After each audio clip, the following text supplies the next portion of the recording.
अस्सलामुअलैकुम। ये वाकया सुनकर दिल रो पड़ेगा। सब्र से देखिए, इसमें बहुत बड़ी नसीहत छुपी हुई है। देखते हैं ये वीडियो को।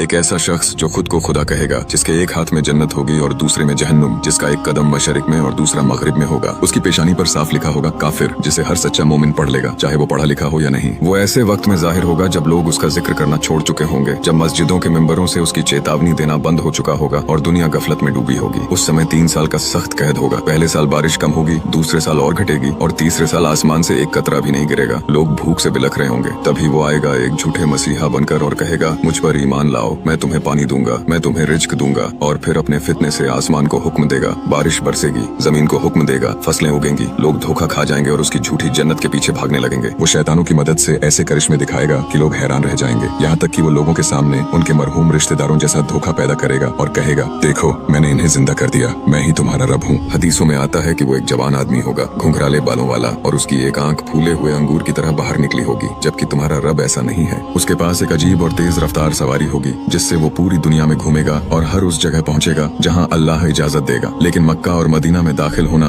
उसके लिए नामुमकिन होगा, क्योंकि वहां फरिश्ते पहरा दे रहे होंगे। जब वो मदीना के करीब पहुंचेगा तो जमीन 3 बार कांपेगी और हर मुनाफिक डरकर शहर से निकलकर उसके पास चला जाएगा। वो दूर से मस्जिद नबवी को देखकर कहेगा, वो रहा सफेद महल, लेकिन फरिश्ते उसे हर दरवाजे से लौटा देंगे। फिर वो गुस्से में आसपास तबाही मचाएगा, जमीन के खजानों को पुकारेगा और सोना चांदी उसके पीछे निकलने लगेंगे। उसके पास खाने पीने की भरमार होगी, जिससे वो लोगों को अपने जाल में फंसाएगा। लेकिन हकीकत ये होगी कि उसकी जन्नत असल में आग होगी और उसकी आग ठंडा पानी। ये सबसे बड़ा धोखा होगा। नबी ने चेतावनी दी कि अगर तुम उसकी आग देखो तो उसमें कूद जाना, क्योंकि वही तुम्हारे लिए नजात होगी। उसका फितना इतना सख्त होगा कि लोग अपने घर वालों को बांध कर रखेंगे ताकि वो उसके धोखे में ना आ जाएं। उसके साथ बड़ी तादाद में लोग होंगे और वो दुनिया में 40 दिन तक रहेगा। पहला दिन 1 साल जैसा, दूसरा 1 महीने जैसा, तीसरा 1 हफ्ते जैसा और बाकी दिन आम दिनों जैसे होंगे। और हर दिन मोमिनों के लिए इम्तिहान होगा। इसी दौरान एक सच्चा मोमिन उसके सामने डटकर खड़ा होगा, उसे झूठा कहेगा, दज्जाल उसे सजा देगा, लेकिन अल्लाह उसे दोबारा जिंदा करेगा और उसका ईमान और मजबूत हो जाएगा। वो इंसान हिम्मत और सब्र की सबसे बड़ी मिसाल बन जाएगा। जब दज्जाल अपने घमंड के चरम पर होगा और उसे लगेगा कि अब कोई उसे रोकने वाला नहीं, तभी आसमान से अल्लाह की मदद उतरेगी। फजर की नमाज के वक्त दमिश्क की मस्जिद के सफेद मीनार पर नूर चमकेगा और फरिश्तों के साथ हजरत ईसा अलैहिस्सलाम आसमान से उतरेंगे। उनका चेहरा नूर से भरा होगा। जैसे ही दज्जाल उन्हें देखेगा, वो डर से पिघलने लगेगा, जैसे नमक पानी में घुल जाता है। वो भागेगा, लेकिन हजरत ईसा उसका पीछा करेंगे और बाब लुद के पास उसे पकड़ लेंगे और वहीं उसका अंत होगा। उस झूठे खुदा का खात्मा होते ही दुनिया में अमन का दौर शुरू हो जाएगा। नफरत खत्म हो जाएगी, जुल्म मिट जाएगा, शेर और बकरी एक साथ चलेंगे, बीमारियां दूर हो जाएंगी और हर तरफ सुकून और खुशहाली फैल जाएगी। हजरत ईसा अलैहिस्सलाम इंसाफ का निजाम कायम करेंगे और पूरी दुनिया अल्लाह की हम्द और सना से गूंज उठेगी। तो सोचिए, अगर ऐसा वक्त आ जाए तो क्या हमारा ईमान इतना मजबूत होगा कि हम इस सबसे बड़े फितने से बच सकें।